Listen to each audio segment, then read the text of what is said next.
ইসলাম ও ঈমান মানুষের আশা আকাঙ্ক্ষাকে উৎসাহিত করে, পক্ষান্তরে হতাশা বা নিরাশাকে করে নিরুৎসাহিত।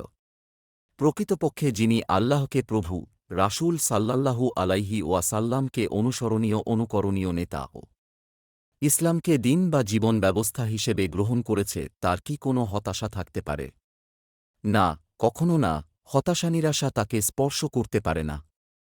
আল্লাহ তাআলা বলেন, যারা পথভ্রষ্ট তারা ব্যতীত আর কে তার। অর্থাৎ মুমিনের অবস্থা বিস্ময়কর। সকল কাজই তার জন্য কল্যাণকর। মুমিন ছাড়া অন্য কেউ এ বৈশিষ্ট্য লাভ করতে পারে না। তারা সুখশান্তি লাভ করলে শুকরিয়া আদায় করে আর দুঃখকষ্টে ধৈর্য ধারণ করে। প্রত্যেকটাই তার জন্য কল্যাণকর। নিরাশ না হয়ে এটা ভাবা আজ যা হয়নি তা আগামীকাল হবে, অথবা তার চেয়ে আরও ভালো কিছু হবে, ইনশাআল্লাহ।